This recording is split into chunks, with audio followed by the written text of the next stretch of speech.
Okay, so how do we plan the DBQ? We know the general structure of it right now. We know we start with the contextualization. It's a period of. We group our documents and name those groups to help create our thesis statement.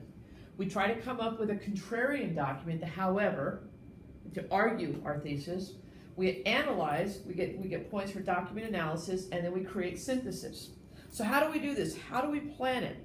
We have a very short period of time to get our planning done before we have to write. Because remember, 90 minutes to write both your DBQ and your long essay. So the planning of this DBQ is essential. So what do we start with? We start with contextualization.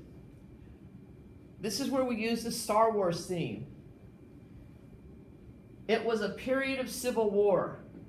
The rebel forces had just attacked the Death Star. Whatever it is. This shouldn't take you more than a minute. You should be able to contextualize this very quickly. Tell me what's going on. It was a time of economic depression.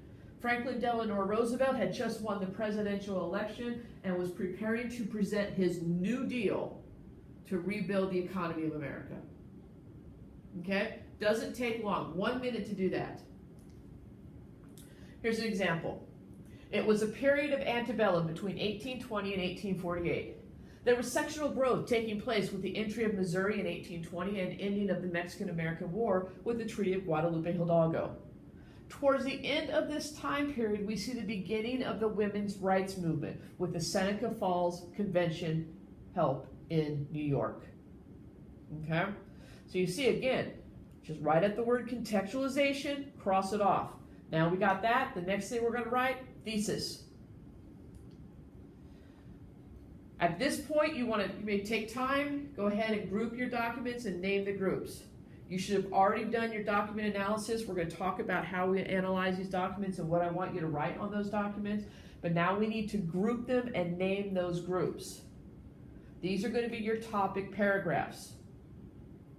Okay, unless they give you the topics in the question. Sometimes they'll say describe the political and social changes. So your topics are going to be political and social. Okay, but you can still group topics under those headings. Okay, shouldn't take more than 5 minutes to group your documents and name them. Even if you're given topics to work with, I still suggest you go ahead and name your groups. Maybe there's a big idea under the canopy of politics that you want to talk about.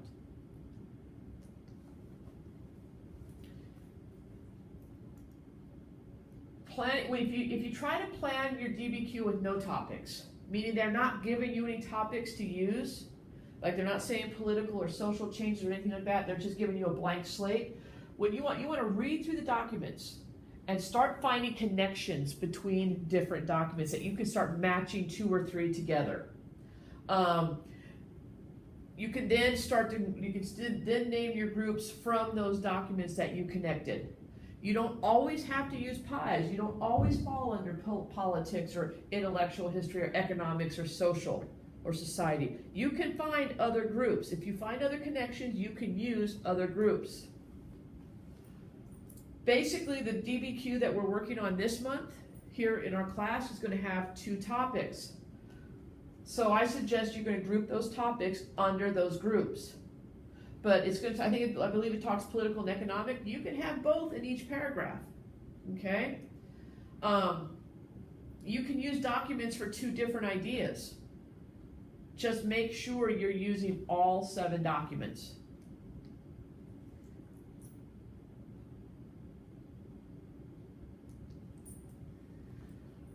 Can you find a contrarian viewpoint in the documents? Can you find a group of documents that's contrary or contrast your thesis statement? Try to find that too. That's your however statement. You might have one document or group that presents a contrarian view. So I'll give you an example here. It says sectional tensions rose between the North and the South between 1820 and 1860. If a document or 2 gave an opposing viewpoint, you would then talk about them by stating, however. At the same time period, there were areas that didn't have sectional tension. So how would this read? I would read it as sectional tensions rose between the North and the South between 1820 and 1860. However, at the same time period, there were areas that didn't have sectional tensions, okay? And those would be what I'm going to be talking about. This is not, you're not required to have a contrarian viewpoint, but it really strengthens your argumentation point. Make sure, if you're presenting a contrarian viewpoint, you start the paragraph with the word however. Make it clear to the reader exactly what you're doing. Don't try to get fancy. Your document analysis, this is when you go through your 7 documents. You need to get through them quickly, 7 to 8 minutes. Basically, for each document, you're going to label which of these you're going to use. Are you going to use the H, I, P, or P for each one? You're going to underline, circle, mark, whatever, how and where you will use each document. What lines from the document, what images from the document are you going to talk about in your body paragraph? And finally, identify some outside information that you're going to use to support your argument. Remember, the outside information cannot be anywhere in the documents. So, this is what it would kind of look like. Obviously, this is very neat, but I have document 1 here. This is from John Quincy Adams' personal diary. If you notice right here, I've already decided that under the hip, I'm going to use the H, historical context. The outside information, I know it's hard to see on the screen, I have Henry Clay and the American system. And then I have underlined these particular lines that I think are important that will support my argument. And then what I also do is I list the group that I'm going to put this document in. So the group this document will go into is the power of government. That's one of my group names. So make sure you do this for every document. If it'll help, create a chart to help you write the DBQ. Here, what I've done here is I've got my group names. So these are the groups I'm going to use in my essays. I'm going to talk about the power of government, byproducts of the market revolution, and women's rights. These are the documents that will go with these arguments. The topics, the question asked for political and economic changes, so I've labeled those here. And then when it says usage, it just says on DBQ planning. This is where you outline or you underline, circle, whatever you need. It's on the DBQ. Which HIP am I going to use? Basically, a lot of this stuff I use purpose or point of view. And then outside information that I can bring in, I put over here. This is your planning.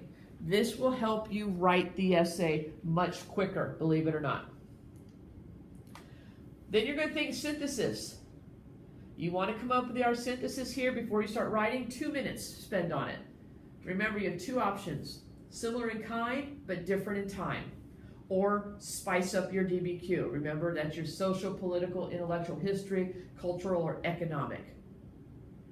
You have to choose the best way to get the synthesis point. Basically, you need 4 to 5 sentences that's going to make 2 to 3 connections between the events, okay?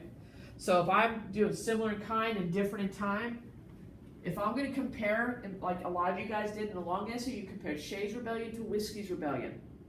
You've got to give me 2 to 3 connections between those two. Both were driven by the fact that farmers thought they were being unfairly taxed. Both resulted in an armed rebellion. That's the kind of stuff you have to have in your synthesis.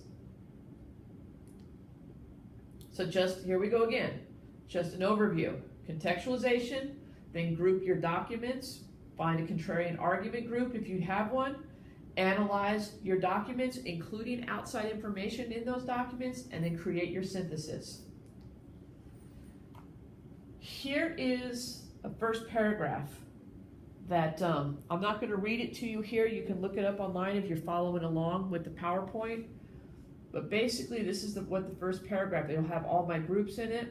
It will have the time period.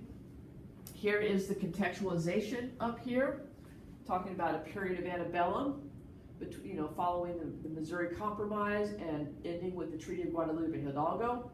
Here's a thesis statement, basically talking about political and economic changes. And here are my topics. How much power the federal government and state government should have. The market revolution. And then finally, women's rights. All three topics, or all three groups, are listed in the thesis statement. And then we get into our body paragraphs. So basically, that's how you're going to plan your DBQ essay.